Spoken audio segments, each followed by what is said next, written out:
আমাদের মা দেশ সুস্বাস্থ্য কামনায় আমরা আপনার কাছে হাত বাড়িয়ে দিয়েছি। আমাদের মাকে আল্লাহ সে কবুল করে নেন। আপনার নেক হায়াত দান করে। আপনার হায়াতের জিন্দেগিতে বরকত দান করে। খালদা থেকে আপনি পরিপূর্ণ সুস্থতা সহিত আমার ফিরিয়ে দেন। আমাদের উপস্থিত থেকে আমাদের সাথে দোয়া করতে পারে আল্লাহ আপনি সেই ব্যবস্থা করে দেন। দেশের থেকে এই কারাগার থেকে আল্লাহ আপনি মুক্তির ব্যবস্থা করে দেন। এই জালেমের জুলুম থেকে আল্লাহ আপনি হেফাজত করেন। এই ছোট কারাগার থেকে আমাদেরকে আল্লাহ আপনি মুক্তি দান করেন।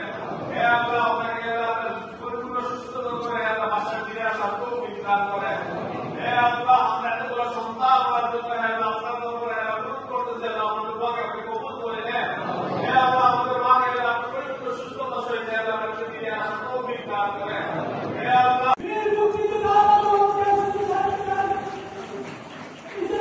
আজকে আপনারা মনে করেছেন দেশনেত্রী বেগম খালেদা জিয়াকে আটকিয়ে রেখে আন্দোলন সংগ্রাম করতে দিবেন না আপনাদের অন্যায়ের বিরুদ্ধে। তারেক রহমানকে বিদেশে আটকিয়ে রেখে আন্দোলন সংগ্রাম করতে দিবেন না আপনাদের এই অন্যায়ের বিরুদ্ধে। মনে রাখবেন এই ধারণা সম্পূর্ণ আপনাদের ভুল। দেশনেত্রী বেগম খালেদা জিয়া রোগে আক্রান্ত থেকে চিকিৎসাধীন থাকুক, আমাদের নেতা বিদেশে থাকুক, যেখানে থাকুক তাদের আদর্শকে লালন করে ধারণ করে বিএনপি অগণিত নেতা কর্মী আপনাদের এই অন্যায়ের বিরুদ্ধে আন্দোলন সংগ্রাম করে আপনাদের শাস্তির যথাযথ ব্যবস্থা করবে। ইনশাআল্লাহ সেদিন বেশি দূরে নাই, মানুষ দেখতে পাবে পাপের কর্ম কি হয়, অন্যায়ের কর্ম কি হয়, এদেশের মাটিতেই হবে।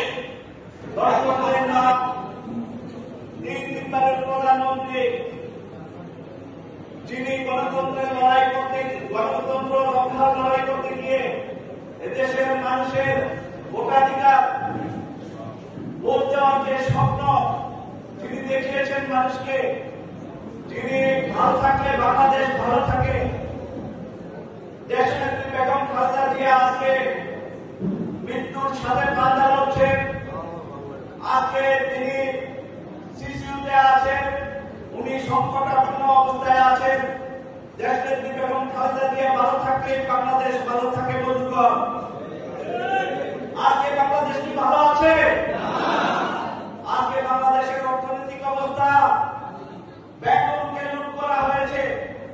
যেভাবে লুটে লুটে আজকে দেখছেন পুলিশ বিভাগের একের পর এক এই ব্যানার্জির আজকে সাবেক সেনাপ্রধান আজকে বিভিন্ন পুলিশ বিভাগের এই দুর্নীতি বেড়ে আসছে, দেশটাকে লুটে ফুটে খাচ্ছে। যেভাবে আমাদের দেশটাকে ধ্বংস করেছে, গণতন্ত্রকে ধ্বংস করেছে।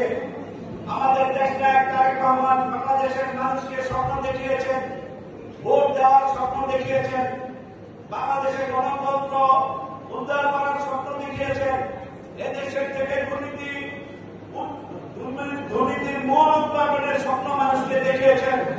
আজকে আপনারা যারা সামনে আছেন, এই গণতন্ত্রের আন্দোলন করতে গিয়ে যারা একাধিক মামলার শিকার হয়েছেন, আমার মনে হয় সামনে একজন ব্যক্তিও নাই যার নামে 8, 10টা, 20টা, 30টা করে মামলা আছেন। কেউ বাকি নাই। সাবেক যুবদলের সাধারণ সম্পাদক রিপন ভাইকে এসে অনুরোধ করছি। প্রিয় নেতৃবৃন্দ, এই পর্যায়ে বক্তব্য নিয়ে আসবেন। আপনারা এতক্ষণ তার বক্তব্য শোনার জন্য বসে আসছেন। তিনি শুধু আমাদের শিক্ষক নন, তিনি হাজার হাজার অসংখ্য